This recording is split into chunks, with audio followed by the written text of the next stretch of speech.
Boa tarde, estamos aqui com a professora e também psicóloga Ângela. Vamos falar sobre o racismo. Boa tarde, Ângela. Boa tarde para você, boa tarde para vocês também.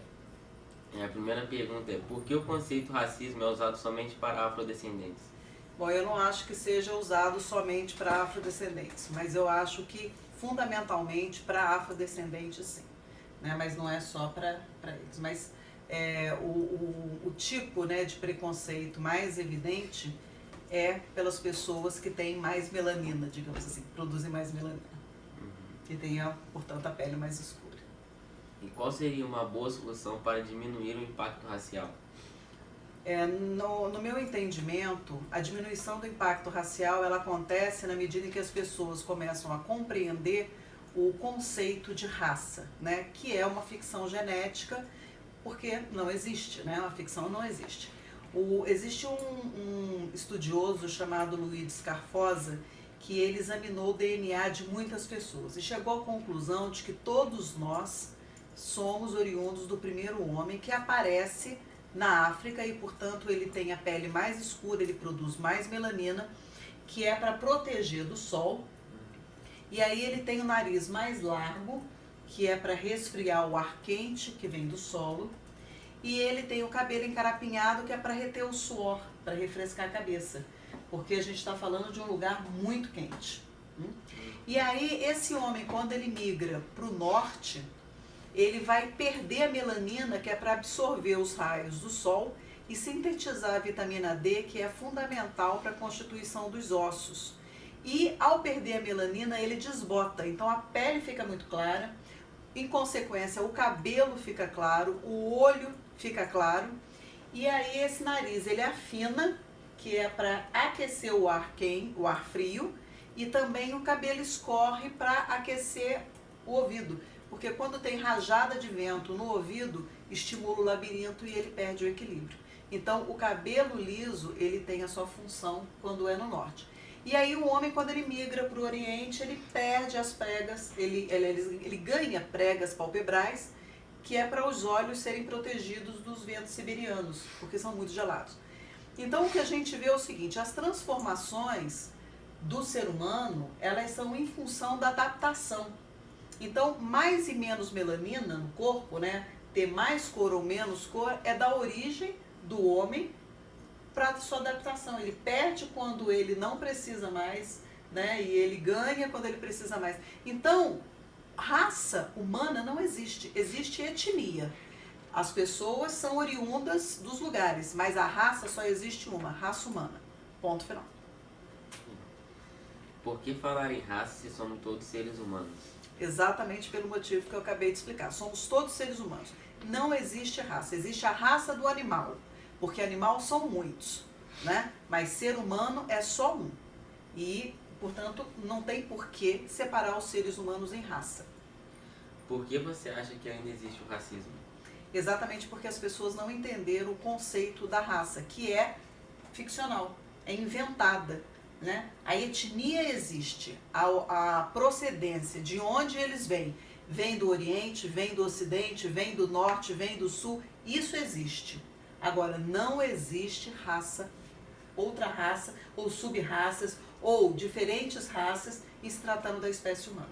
Isso é ignorância pura. Se existe consciência negra, por que não criar consciência branca? Porque, na verdade, precisa da consciência negra.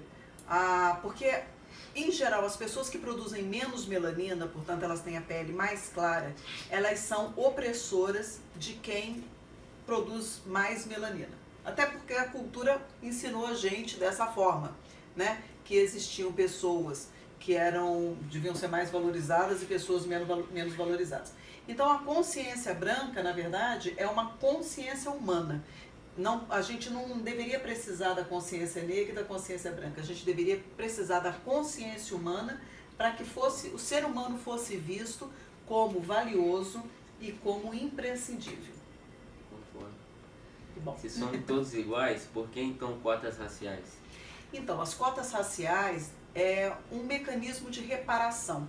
Porque se você olhar, são poucos negros na universidade, são poucos negros expoentes. Então, como um mecanismo de reparação, foi dada essa, digamos assim, uma benesse, né? Uma bonificação, digamos, né? Então vamos facilitar o trabalho para que o negro possa ter mais chance. Porque o que a gente vê, por exemplo, no nosso processo de colonização? O negro nunca teve vez, né? Então, para que ele tenha, foi dado esse incentivo. Eu sou a favor das cotas, mas eu acho que isso tem um tempo para acabar, porque as cotas, elas não podem mostrar que as pessoas que produzem mais melanina, elas têm menos capacidade de um curso superior ou de se formar profissionalmente. Então, a oportunidade igual para todos, independente da cor da pele, para mim é o ideal. Então, dar essa oportunidade é fundamental. Como ajudar a pessoa que sofreu racismo? Acolhendo, mostrando que ela foi vítima de uma injustiça, de uma violência. E o problema, esse problema específico, quem tem o distúrbio é o agressor, né? Porque se uma pessoa chega a classificar a outra por causa da cor da pele, isso é um problema sério de caráter, que precisa ser tratado, precisa ser visto, né? Então, as pessoas que são vítimas, elas precisam do nosso afeto, do acolhimento e mostrar que elas precisam ser validadas e valorizadas, porque é uma violência que a pessoa sofre. Isso deixa uma marca indelével na alma para sempre, às vezes, né? Por que o racismo é um obstáculo à garantia do direito à educação? Então, ele é um obstáculo ao direito à garantia da educação exatamente porque as pessoas que produzem mais melanina, elas não tiveram as mesmas chances na sociedade por causa do nosso processo de colonização, né? E porque o mundo também enxerga dessa cor, infelizmente, né? Você vê nos Estados Unidos, você tem a Ku Klux Klan, que ainda persegue os negros.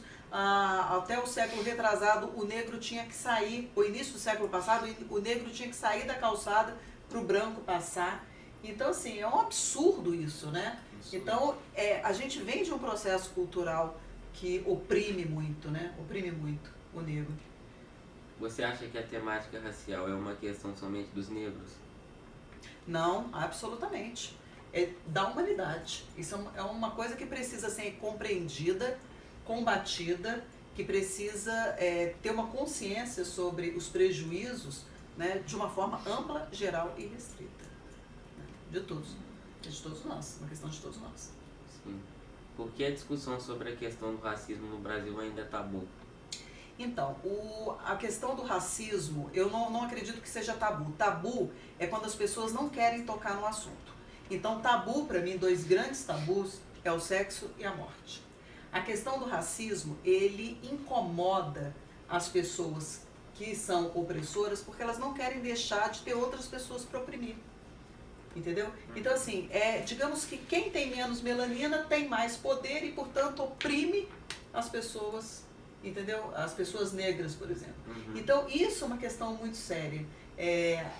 Você ficar lidando com força, com poder, você acaba não valorizando a pessoa como ela deve ser. Então, para mim, assim, na verdade, não é um tabu. É uma dificuldade que as pessoas têm de buscar entender o outro porque não querem deixar o poder. Sim.